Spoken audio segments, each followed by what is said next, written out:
Sejam muito bem-vindos a mais um episódio do Bloco Podcast. Eu sou o Hugo Quinteiro, você me encontra no X por @Hugo_Quinteiro. No episódio de hoje vamos falar sobre mineração Fiat, a tecnologia que imprime miséria. E comigo tem o Felipe, o investidor descentralizado. Tudo bem, Felipe? Tudo tranquilo, vamos lá mais uma vez para a gente falar do grande problema no meio do qual a gente vive, né? E a gente espera abrir os olhos de vocês, que ainda não tiveram os olhos abertos, né? E para os que já entenderam, bom, vai ficar de entendimento para você poder explicar melhor e argumentar melhor com aquelas pessoas que ainda estão presas a esse sistema que nos empobrece. Sim. É importante a gente dizer que, apesar da gente apontar problemas da moeda fiduciária, ela funciona exatamente como ela foi projetada para funcionar. Né? Se fosse uma, uma blockchain ou algo assim, são bugs intencionais. Né? São linhas de código. Né? Se a gente fosse transformar o sistema fiduciário numa blockchain, dá para dizer que são linhas de código intencionalmente criadas para ser assim. Né? A gente pode até ver nesse projeto do Drex, né? Tem linhas de código exato. propositais. Exatamente. Eu sou o emissor, eu emito tokens e tudo mais. Né? É igual, por exemplo, no aquele lance que eu sempre posto, né, por causa dos problemas que são os golpes do Pix, né? Uhum. A ferramenta permite isso, a ferramenta permite o erro. A única questão é que você tem uma ferramenta ali de adoção a nível nacional, né? Então você tem uma ferramenta, é como se eu tivesse criado a Felipe Coin. Pô, só que a Felipe Coin ninguém vai usar a Felipe Coin. Mas, se assim fosse, e eu criasse a Felipe Coin com um jeito de tipo assim, todo dia que eu quisesse apertar um botão, tirava 1 centavo da conta de cada pessoa. E ela ia funcionar desse jeito. E se as pessoas Uhum. continuassem usando, eu ia continuar apertando o botão e tirando 1 centavo de cada um e pronto, olha só, a nível nacional, né? Que loucura. Ela funciona do jeito que eu quero que ela funcione. Mas tem um erro. Mas eu desenhei ela para funcionar com esse erro. É isso mesmo. É isso mesmo que você está entendendo. É, é, é, o sistema fiduciário foi feito, né, ou foi criado para a impressão, para dar liberdade aos estados, é, é, para imprimir ou criar a quantidade de dinheiro que quisesse, a hora que quisesse. Né? Seja para proteger o sistema bancário, né? E proteger do quê? Na verdade, não é a proteção é o final, mas para permitir que o sistema bancário faça investimentos de maneira imprudente, porque ele sabe que será socorrido em última instância. Então, cria-se esse sistema sabendo que o último responsável por ele é quem usa, ou seja, são os indivíduos, uma nação. Ele está pronto para empobrecer uma nação inteira para proteger poucos. Poucos esses que deveriam ser o guardião do dinheiro, ou seja, o governo, o protetor da moeda, seja o que deveria ser o custodiante dessa moeda, que é o sistema bancário como um todo. Então, criou-se esse sistema, o fiduciário, para proteger essas duas entidades, para permitir que o guardião da moeda pudesse desvalorizar a hora que bem entendesse e que o custodiante dessa moeda fosse socorrido a qualquer momento, para evitar o risco, o chamado risco sistêmico. Mas o risco sistêmico só existe porque existem bancos fazendo investimentos ruins, fazendo investimentos arriscados e de forma imprudente, fazendo reservas fracionárias de forma imprudente. Porque existe um quê de reserva fracionária que você pode fazer de forma muito prudente. Mas... não vai ser 99% do seu caixa, né? Exatamente. Né? Não é descasando curto prazo com longo prazo de maneira imprudente, não é injetando crédito do nada sem ter reservas, porque há um momento de juro mais alto, então eu quero aproveitar esse momento. Não é dessa forma que se faz. Não é? Esses terceiros de confiança podem agir de maneira saudável e optam por não fazer. Por quê? Porque tem incentivos para não fazer. Né? Você tem uma máquina que não responde a incentivos do mercado, que é o Estado, né? Não tem incentivos para funcionar desta forma, não está ali para equilibrar, muito pelo contrário, causa um desequilíbrio negativo, expropriando o dinheiro das pessoas de maneira obrigatória, coercitiva e com grande uso de violência para aqueles que não o fazem seguindo as regras. Então, você tem um cenário, um ente perverso nesse equilíbrio, e o que é pior, né? Defendido por muitos, validado por muito mais ainda, né? Porque tem gente que não defende certas atitudes do Estado, mas pedem para que o Estado, por outro lado, valide questões que é de interesse dessa pessoa. Né? Eu sempre gosto de fazer um exercício mental, né, principalmente que eu fazia da área do fitness. Eu dava aula para muitos professores de escola, né, de escolar. E aí, geralmente, as pessoas, né, falavam muito assim, olha, é complicado trabalhar no escolar, é complicado isso. E, cara, você trabalha numa coisa que só existe porque tem uma lei. Experimenta o livre mercado. Experimenta entrar numa academia. Exatamente. E oferecer teu serviço, que o único diferencial que você vai ter é a qualidade do que você presta. E não porque você está ali, porque a lei te ampara e você é obrigado a estar ali. É uma oferta muito... É uma oferta mentirosa, na verdade, né? Sim. Sim.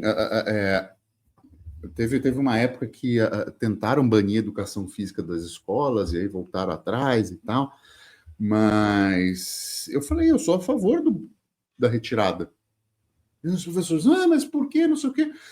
Eu falei, cara, eu preciso de um adulto, que chegue um adulto até mim que saiba fazer, né, no caso, né, do treinamento de força, que saiba fazer cócoras, que saiba ter essa posição de agachamento consolidada. Que material que vocês precisam na escola básica para fazer isso? Porra, você chama o cara, vai dar instruções, não sei o quê, todo mundo de cócoras, o cara tem essa vivência, tem esse movimento pronto, vocês não precisam de estrutura nenhuma, e aí vocês me entregam um adulto que não sabe fazer isso. Para que vocês estão na escola? Né? Então, assim, é um pouco dessa uma pequena digressão para mostrar que há um sistema criado, há um sistema que não responde a incentivos de qualidade, de mercado, de servir a um bom dinheiro, né? Ele não responde a isso. Por outro lado, há o mercado demandando um bom dinheiro e acho que aí veio o Bitcoin para tentar resolver algumas dessas questões e abriu com ele todo o mercado cripto, que resolve uma série de problemas parciais, né? Eu não creio que uma tecnologia de criptomoeda seja capaz de resolver todos os problemas atuais de um mau dinheiro, de um dinheiro ruim fiduciário e da sua gestão pelo Estado. Ainda não temos isso. Talvez um dia tenhamos, mas hoje nós não temos isso. Então nós precisamos, às vezes, escolher entre o menos pior, para daí escolher características muito boas de alguma moeda. Então, exemplo, né, a gente tem uma série de episódios aqui falando sobre o SDT. Comparado ao real, o SDT é melhor ou pior? Cara, eu acho Muito melhor. melhor. Muito melhor, não é? Até em termos de bloqueio de transação, de rastreamento de transação, até nisso ele consegue ser melhor hoje do que um Pix. Ele está lastreado numa moeda que perde valor menos do que o real. Então, ele mostra uma série de vantagens que não mudam, que não ocultam, por exemplo, o fato do fiduciário, porque ele está ligado a uma moeda fiduciária, está ligado a essa impressora de miséria, né? Está ligado a uma série de questões ruins, mas que, comparado a certas moedas, como o real, por exemplo, como o peso argentino, por exemplo, ele tem melhores características. Não é? Não, faz sentido, faz sentido. Ainda assim, assim... Você pode ter essa nuance, né? Entre sim, nações. Sim. Então, mesmo falando que é uma tecnologia que imprime miséria, dentro do mercado que não é livre de moedas, né, mas é um mercado de jurisdições de moedas, você tem fiduciários melhores e fiduciários piores. Uhum. Não, a gente vê, por exemplo, libra esterlina, franco suíço e, porra, o dólar do Zimbábue. E nesse momento o euro, tá? Por que eu estou dizendo isso? Taxa de inflação da Europa, menos de 2%, Europa cortando juros pela sexta ou sétima vez seguida. Chegou-se a meta de inflação e vou te dizer, inflação real, viu? Real, de você ir no mercado e gastar menos. Não é... aqui não está numa... por exemplo, quando eu cheguei aqui, tem 3 anos, quando eu cheguei aqui, o combustível estava quase 2... A gasolina estava acima de 2 euros o litro. Agora estamos em 50. Isso é ganho real de poder de compra. Né? Eu acho combustível, eu gosto muito de falar combustível porque é um grande termômetro da economia. Né? Todos os transportes estão ligados né? É uma peça central da precificação final de um produto. Né? Para você ter o produto lá no supermercado, ele não chegou lá por amor, como gostam de achar os socialistas, né? Ele chegou lá porque alguém produziu, alguém usou combustível para a produção, alguém usou combustível para o transporte para chegar até ali, né? Então, é uma série de uma cadeia intrincada, que tem como combustível, né, os hidrocarbonetos, no caso, o central, né? Aqui também já está acontecendo algo importante, um sinal importante. Os carros a diesel já estão, que são penalizados, que existe imposto de carbono, por assim dizer, né? Já estão mais baratos do que muito abastecimento de elétrico. Os sistemas de grande capacidade já estão mais caros, o elétrico, do que o diesel. Já é um outro sinal. As próprias as próprias montadoras já estão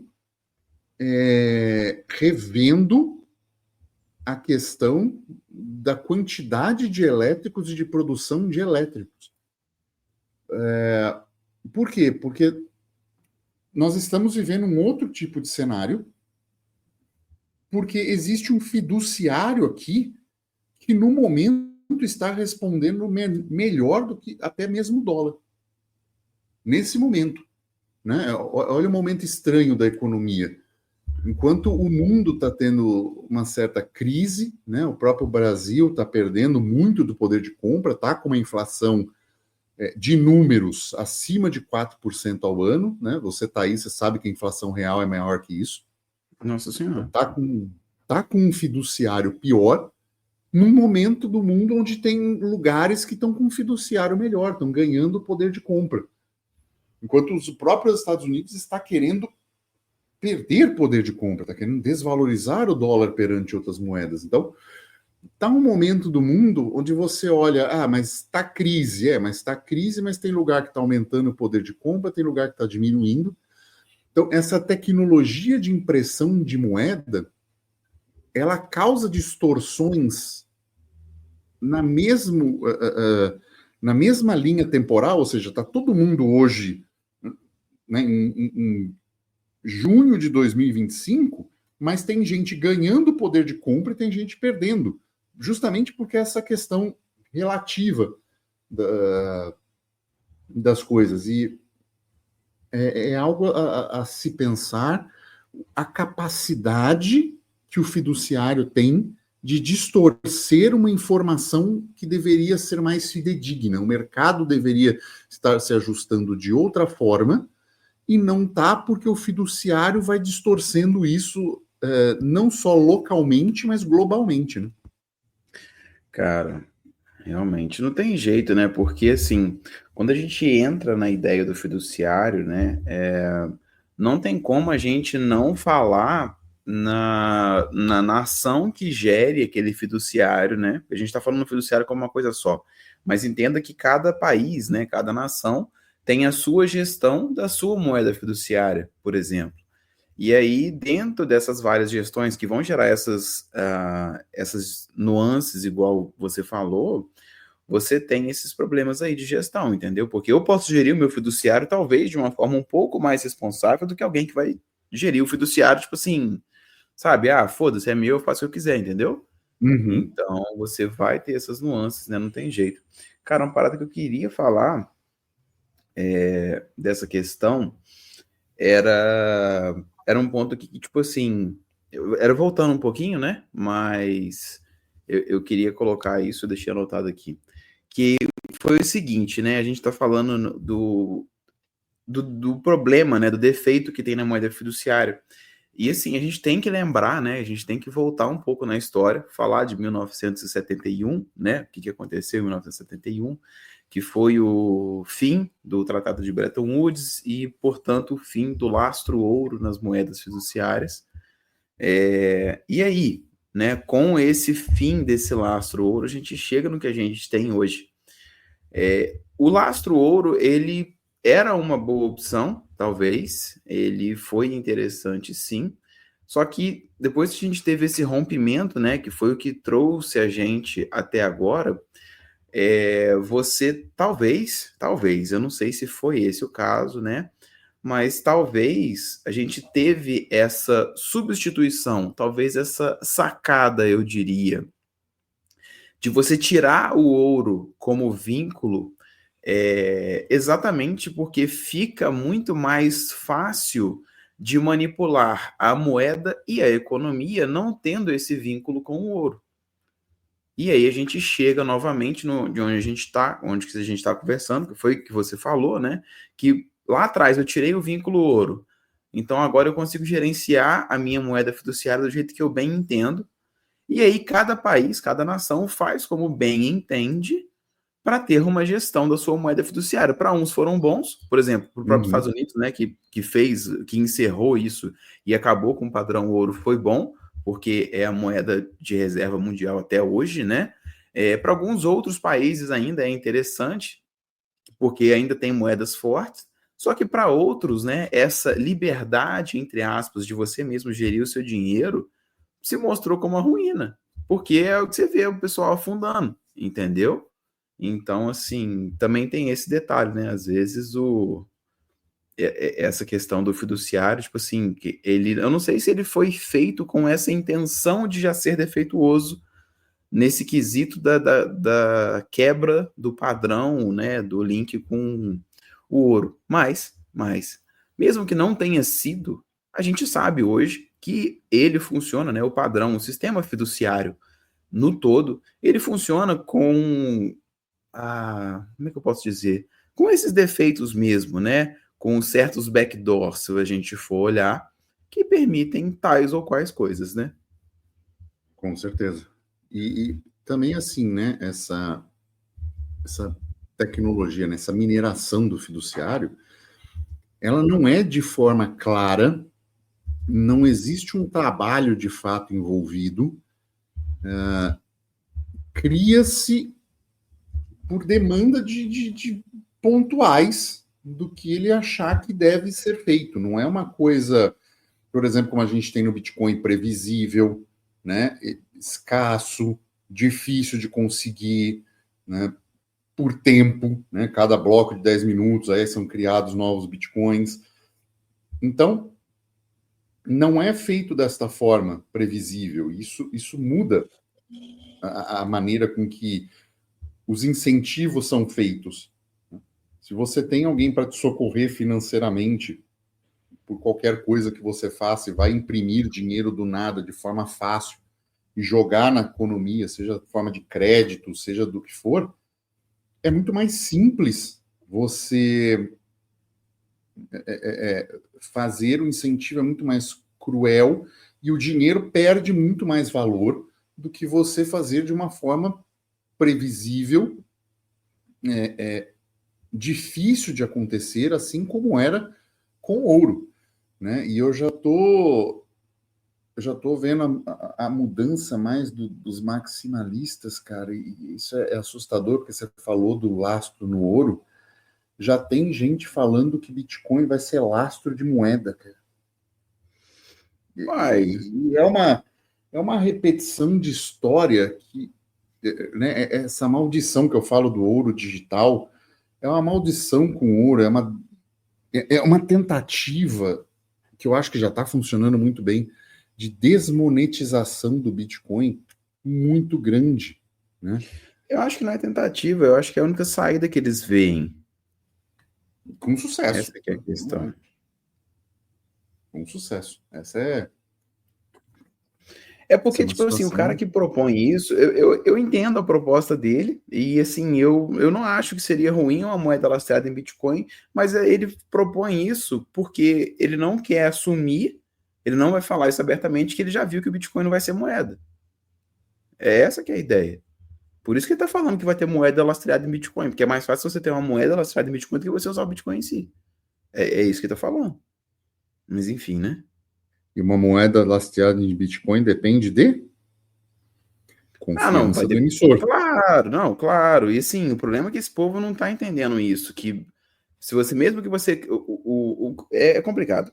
É outro tema, mas vamos só resolver isso aqui. O cara, Sim. quando fala que vai ter uma moeda lastreada em Bitcoin, ele não entende que existe uma lei, uma estrutura legal, por exemplo, dentro de um país, que permite com que sejam feitos ajustes. Então, Uhum. uma moeda lastreada em Bitcoin, ela não necessariamente seria criada, por exemplo, emitida na mesma quantidade que são emitidos bitcoins a cada bloco minerado. E, muito pelo contrário, também não significa que eu teria 21 milhões de unidades de real brasileiro. Cara, não.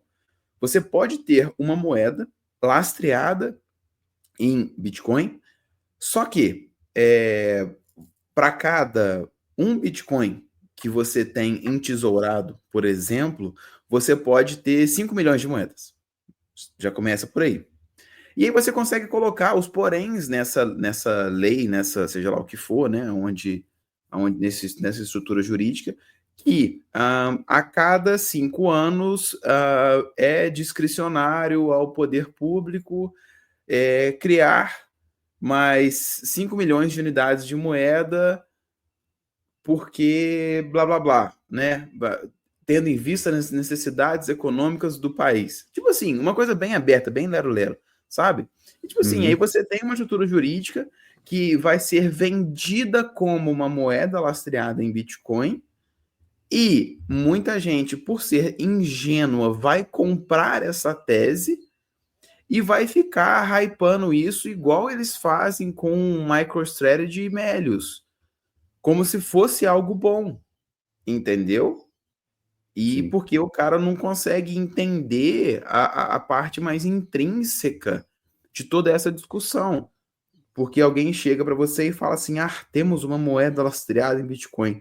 Aí o cara que não tem o devido raciocínio, ele vai achar que é maravilhoso. Ele vai, nossa, cara, que isso, que legal, olha só aqui, que diferença e tudo mais. E ele não vê que é tudo parte do mesmo sistema que, sabe, não tem necessidade, não tem muita usabilidade você fazer isso. Enfim.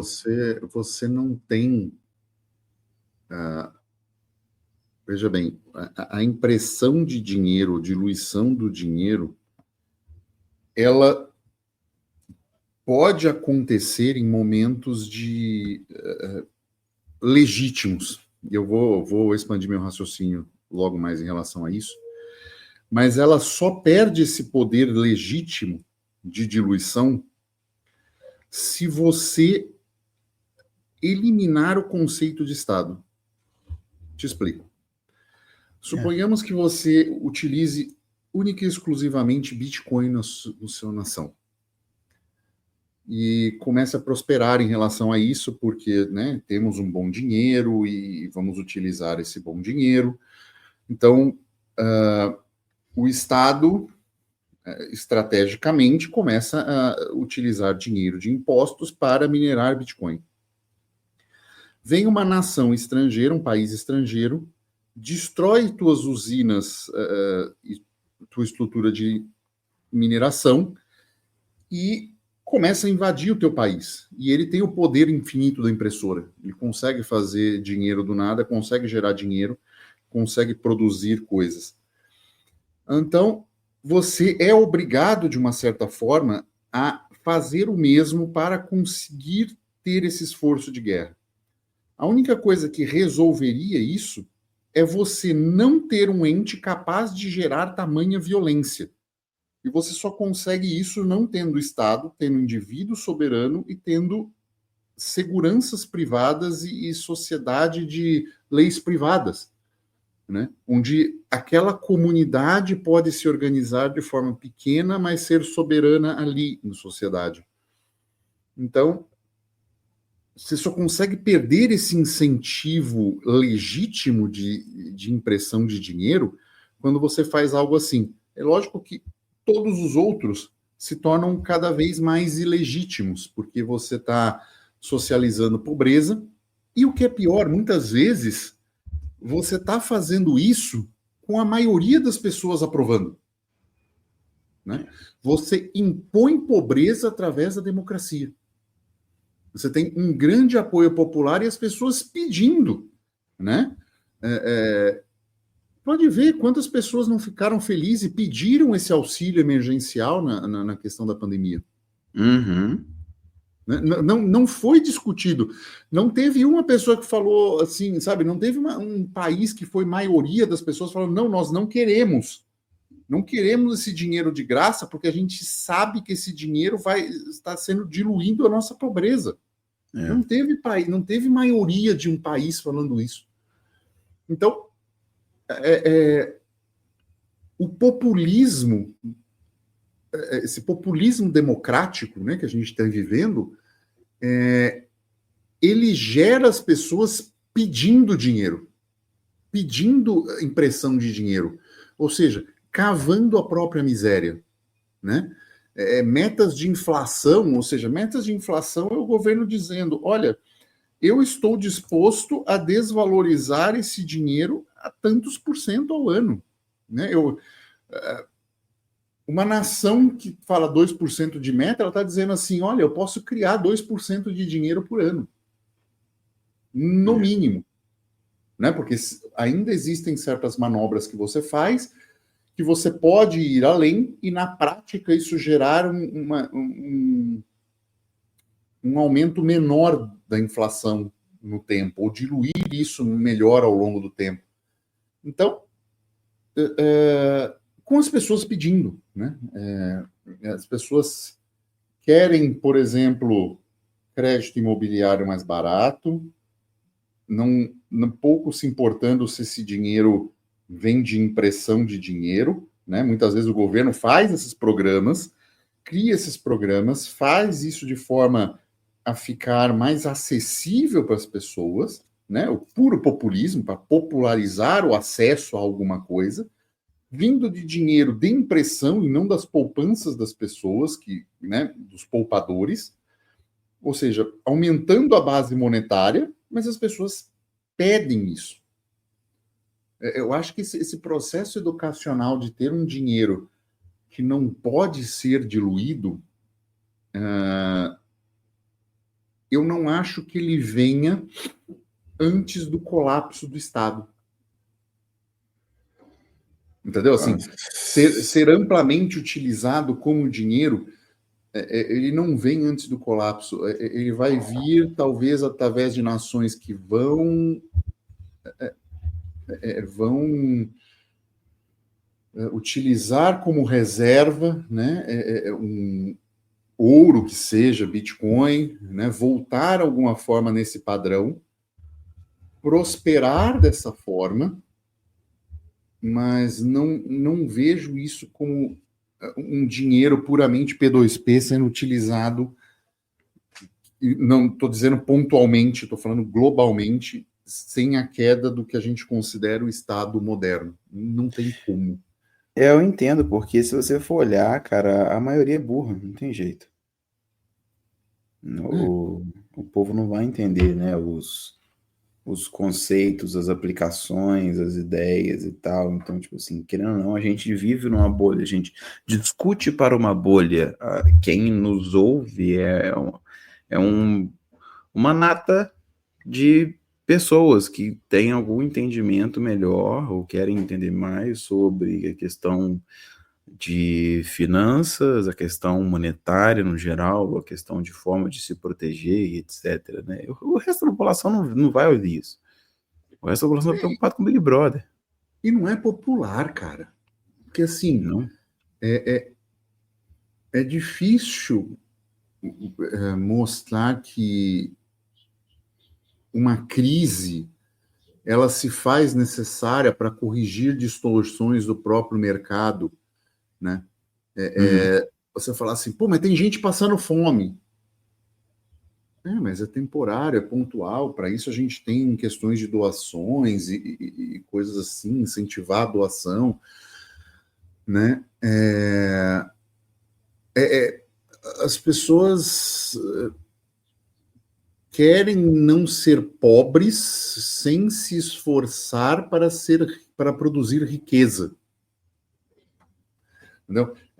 E isso é uma coisa que mata a meritocracia num discurso político, porque é engraçado, né? O mesmo socialismo que fala que as pessoas são únicas e devem ser respeitadas e ter direitos por serem únicas, é o mesmo discurso que fala que as pessoas precisam partir de pontos iguais sociais para aí sim ascenderem e aí matar o mérito. É muito louco isso, né? Porque assim, se ela é única no sentido filosófico e humanista, mas no sentido econômico ela precisa partir de um ponto igual para ter acesso, para ter os mesmos tipos de acesso. Se elas têm o mesmo tipo de acesso, elas vão ser iguais. E aí se perde o mérito, o socialismo, né? Se subjuga o mérito, se subjuga uma série de, né, de realidades, né? Porque não existe fortuna nesse mundo que sobreviva a uma geração que não saiba o que fazer com esse dinheiro. Não existe, né? Porque as pessoas falam assim, porque é uma fortuna, herança, herdou e tal. Não há nesse planeta riqueza que não seja destruída por uma geração que não saiba administrar ou gastar mal. Não existe. né? Então, as pessoas também subestimam a preparação necessária de uma geração seguinte para lidar com um grande acúmulo de capital, né? Falando a linguagem mais socialista, né? O acúmulo do capital. Então, elas precisam desse sistema e a gente percebe como a elite financeira se comporta em relação a essa diluição, a essa impressão de miséria, não é? Primeiro que os investimentos normalmente rendem mais, né? São empresários, e os investimentos sempre rendem mais do que o M2, e a própria maneira de preservar valor ao longo do tempo, com obras de arte, com imóveis, com uma série de coisas, né, que usam, são coisas de uso, os objetos de uso, de luxo, por assim dizer, eles historicamente tendem a pelo menos compensar o M2 das nações. Tendem, né? Que não Tendem. Nem sempre é verdade. Tendem, assim, olhando a longo prazo, né, um cenário longo. Então, por isso que você tem, né, obras de arte familiares, né, relógios, né, por exemplo, Patek Philippe antigo, de 1800 e tal, ele preserva valor lindamente acima do M2 ao longo do tempo, né? Então, entender que para se manter rico, você precisa ter um pensamento e um modo operandi que é olhar, fazer empreendimentos que tenham, ou investir em empresas que tenham rendimento acima do M2 do país que você está, e ter coisas que preservam valor acima ou o M2 ao longo do tempo. Aí você está construindo uma riqueza geracional, não só a sua própria, né? Não só algo que você consiga deixar adiante que preserve esse valor.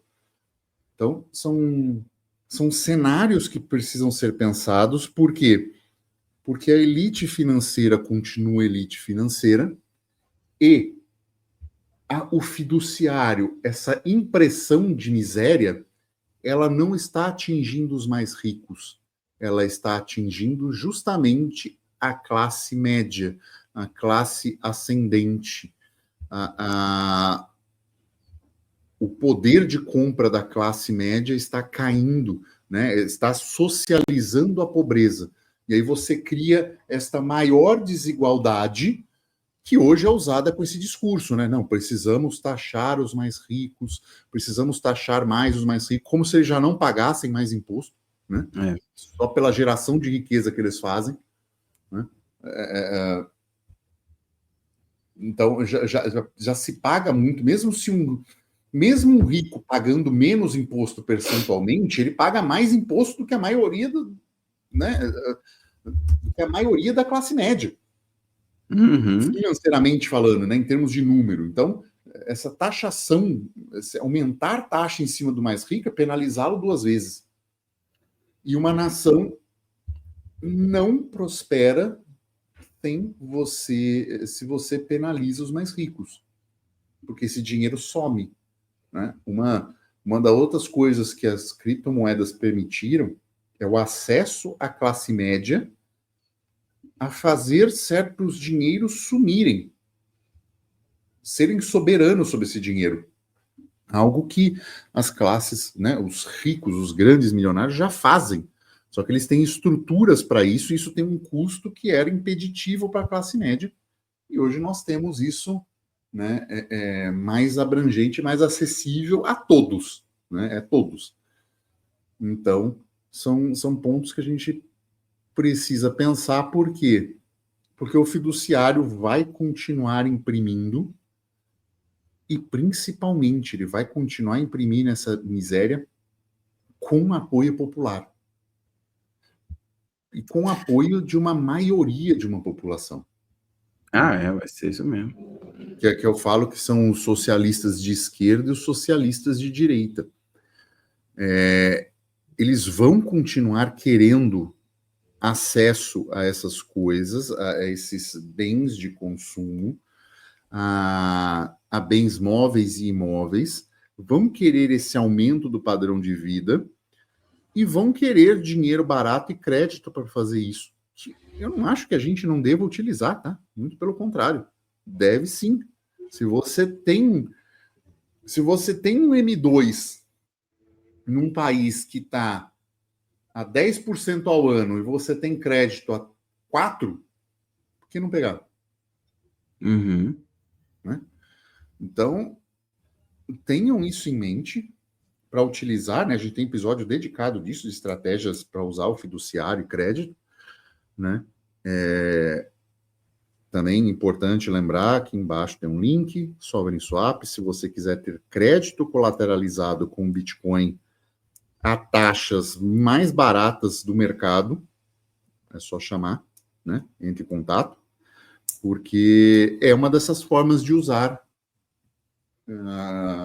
o fiduciário contra ele mesmo. Né? Isso aí, é o que tem. Já quer encerrar ou não? Acho que é isso, né? Então, vamos chegando ao final de mais um episódio. Se chegar até aqui, lembre-se, deixe o seu like, deixe o seu joinha. Acho que vale mandar esse episódio para aquele amigo que acha que o fiduciário faz impressão de dinheiro por erro. Na verdade, ele faz isso por desenho. Então, não é... Ele está funcionando muito bem. Não é que ele funciona mal, não. Ele está funcionando muito bem para o propósito que foi criado. Então, precisa acordar mais pessoas para entender que essa miséria... As pessoas estão pedindo essa miséria, mas elas precisam ter outras formas de proteger o patrimônio. Tá bom?